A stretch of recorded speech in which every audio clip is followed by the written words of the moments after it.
परम सत्कार योग गुरु प्यारी साध संगत जी राधा स्वामी जी। संगत जी, यह साखी हजूर महाराज जी के समय की है। उस समय डेरा ब्यास इतना विकसित नहीं था। कुछ ही लोग थे, थोड़ी संगत हुआ करती थी। तो वहाँ कुछ सेवादार थे जो पूरे तन मन से गुरु घर की सेवा करते थे। सतगुरु का जो भी आदेश होता था वे उस आदेश का पालन करते थे, क्योंकि उन्हें अपने सतगुरु से इतना प्यार था कि सतगुरु जो भी आदेश देते थे, वे उसका पालन करते थे, क्योंकि वे अपने सतगुरु महाराज जी के आदेशों को सबसे पहले रखते थे। उनके लिए महाराज जी के आदेश जितना महत्वपूर्ण और कोई काम नहीं था। हजूर महाराज रोजाना करीब 4 से 5 घंटे का सत्संग करते थे। उस समय इतने ही समय का सत्संग होता था और सत्संग में हजूर भजन सिमरन पर ही ज़्यादा जोर देते थे। वो संगत को हमेशा यही कहा करते थे कि भजन सिमरन ज़रूर करो, चाहे कुछ भी हो जाए। हमें समय निकाल कर प्रभु का भजन सिमरन तो करना ही है, चाहे हमारे पास कितना भी काम हो, हमें समय तो निकालना ही है। तो इसी तरह कुछ सेवादार ऐसे भी थे जो भजन सिमरन तो नहीं कर पाते थे, लेकिन वो तन मन से गुरु घर की सेवा करते थे। महाराज जी ये भी जानते थे कि मेरे कुछ बच्चे तो भजन सिमरन ठीक से नहीं करते, लेकिन तन मन से गुरु घर की सेवा करते हैं। महाराज जी उनको बार-बार समझाने की कोशिश करते थे कि सेवा का अपना स्थान है, भजन सिमरन का अपना स्थान है। सेवा मालिक तक पहुँचने का एक रास्ता है, लेकिन भजन सिमरन के बिना काम नहीं चल सकता। सेवा करने से मन शुद्ध होता है और मन शुद्ध होते ही आत्मा का उत्थान होता है। इसलिए सेवा करने का आदेश दिया जाता है, ताकि भजन सिमरन में चढ़ाई आसान हो जाए। लेकिन अगर हम सेवा ही करते रहेंगे और भजन सिमरन नहीं करेंगे, तो आगे कैसे बढ़ पाएंगे? इसलिए हमें भजन सिमरन भी करना है। लेकिन उनमें से एक सेवादार ऐसा भी था, जो सेवा तो बहुत करता था, लेकिन वो भजन सिमरन नहीं कर पाता था।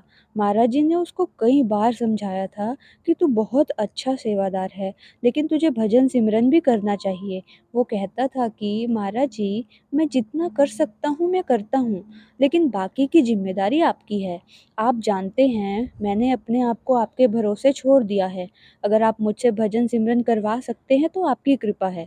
तो जब उस भाई की मृत्यु का समय नज़दीक आया, तो उसके चारों तरफ संगत इकट्ठी हो गई, क्योंकि वो बहुत ज़ोर से चिल्ला रहा था। उसकी आवाज़ सुनकर संगत वहाँ इकट्ठी हो गई, तो ये खबर सतगुरु तक पहुँची और सतगुरु ने कहा कि उसको कहो कि नाम सिमरन का जाप करे।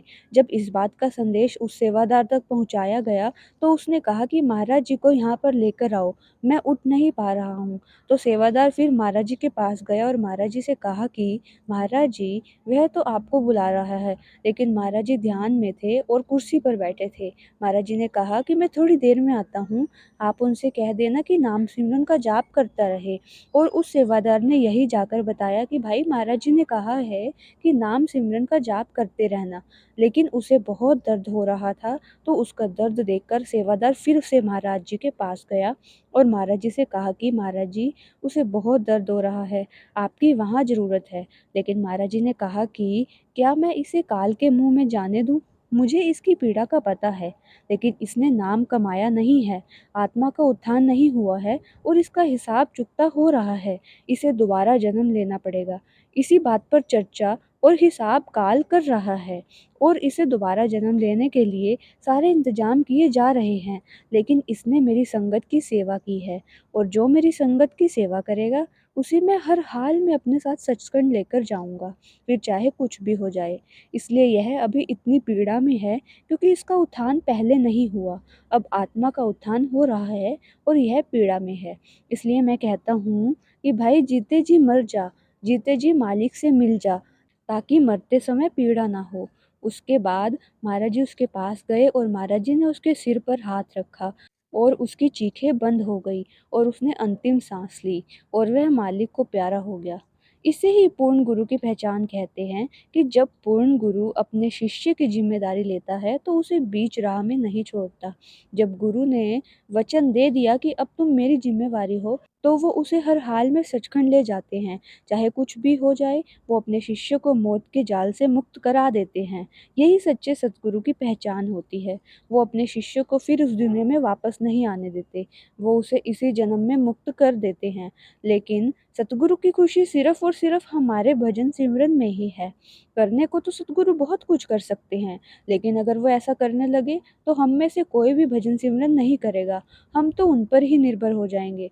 लेकिन सतगुरु चाहते हैं कि उनके बच्चे अपने पैरों पर खड़े हों, खुद नाम की कमाई करें। वो सब जान लें जो जानने योग्य है। आत्मा मालिक का अंश है। इसलिए सतगुरु कहते हैं कि जीते जी मर जाओ, और जिसने जीते जी मृत्यु को भोग लिया, उसे मृत्यु का कोई डर नहीं रहता। जैसे कबीर साहब जी कहते हैं, दुनिया मौत से डरती है, मेरा मन खुश है। मरने से ही पूर्ण आनंद मिलता है। जिसने जीते जी मृत्यु को भोग लिया, उसे मृत्यु का डर नहीं रहता। और कबीर साहब कहते हैं कि जिस मृत्यु से दुनिया डरती है, वो मेरे लिए आनंद का सागर है। मेरे लिए तो वो आनंद है। ये वचन तो कोई पूर्ण संत ही कह सकता है, जिसने जीते जी मरने का अनुभव किया हो।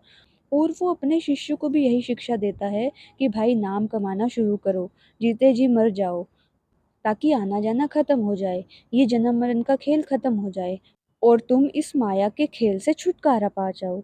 साथ संगत जी, हमें भी बाबा जी की आज्ञा का पालन करना है, उनके द्वारा कहे गए वचनों पर चलना है। अगर आपको ये साखी अच्छी लगी हो, तो चैनल को सब्सक्राइब करके कमेंट में राधा स्वामी जरूर लिखें जी। गुरु प्यारी साथ संगत जी, राधा स्वामी जी।